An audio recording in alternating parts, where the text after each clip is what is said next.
বিশ্বাস, ধর্ম আর পবিত্রতা, এই তিনটি শব্দ মানুষের জীবনের সবচেয়ে বড় শক্তি। কিন্তু যখন এই পবিত্রতার আড়ালে লুকিয়ে থাকে ভয়ঙ্কর সত্য, তখন কি হয়? আজ আমরা কথা বলবো এমন এক ডকুমেন্টারি নিয়ে যা পুরো এক দেশকে নাড়িয়ে দিয়েছিল। এর নাম টেল নো ওয়ান। তৈরি করেছিলেন থমাস সেকেলস্কি, এক পোলিশ সাংবাদিক। মাত্র কয়েকদিনের মধ্যেই ভিডিওটি ইন্টারনেটে মিলিয়ন ভিউ ছুঁয়ে যায়, কারণ ডকুমেন্টারিতে প্রকাশিত হয়েছিল পোল্যান্ডের ক্যাথলিক চার্চের অন্ধকার দিক। বিশ্বের বিষয়ে আজকের পর্বে আজ আপনাদের জানাবো টেল নো ওয়ান।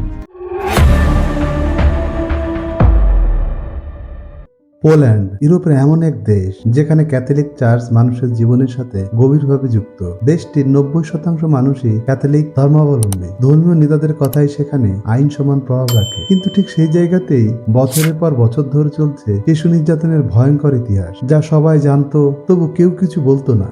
এই নিরাপত্তার মাঝেই উঠে আসে একজন সাংবাদিকের নাম, থমাস সেকেলস্কি। তিনি সিদ্ধান্ত নেন এই সত্য আর লুকিয়ে রাখা যাবে না। 2019 সালে ইউটিউবে প্রকাশিত হয় টিকো নিমো নিকোমো, ইংরেজিতে টেল নো ওয়ান। ডকুমেন্টারিতে বাস্তব জীবনে ভুক্তভোগীদের সাক্ষাৎকার তুলে ধরা হয়। তারা ছিলেন সেই শিশু যারা নিজেদের পাদ্রী, শিক্ষক বা গির্জার নেতাদের হাতে নির্যাতিত হয়েছিল। এই মানুষগুলি বছরের পর বছর চুপ করেছিল, কারণ তাদের শেখানো হয়েছিল যা কিছু ঘটুক কারো কাছে বলা যাবে না। কিন্তু একসময় তারা চুপ থাকতে পারেনি। তাদের কণ্ঠস্বরই হয়ে উঠেছিল এই ফিল্মের সবচেয়ে বড় শক্তি। ডকুমেন্টারিতে প্রকাশ পায় একের পর এক ভয়ঙ্কর তথ্য।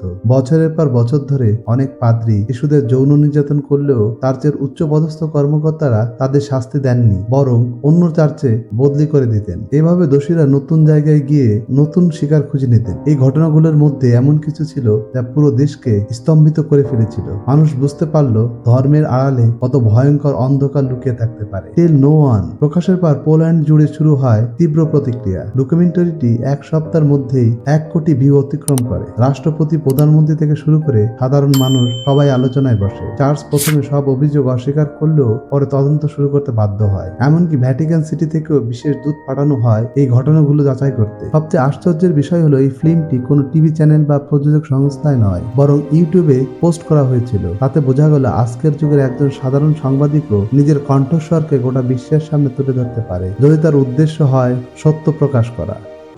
ডকুমেন্টারির পর পোল্যান্ডে শুরু হয় নতুন আইন নিয়ে আলোচনা, যাতে চার্চ বা ধর্মীয় প্রতিষ্ঠানের ভিতরে ঘটে যাওয়া অপরাধেরও বিচার হয়। সেকেলস্কি নিজে বলেন, আমরা এই ফিল্মটি বানিয়েছি কাউকে অপমান করার জন্য নয়। আমরা এটি বানিয়েছি যাতে সত্য সামনে আসে আর কেউ যেন এই ভয়ঙ্কর যন্ত্রণা না পায়। এই কথাগুলোই ডকুমেন্টারির আসল বার্তা। চুপ থেকো না, বলো, কারণ নীরবতা অপরাধকে বাঁচিয়ে রাখে।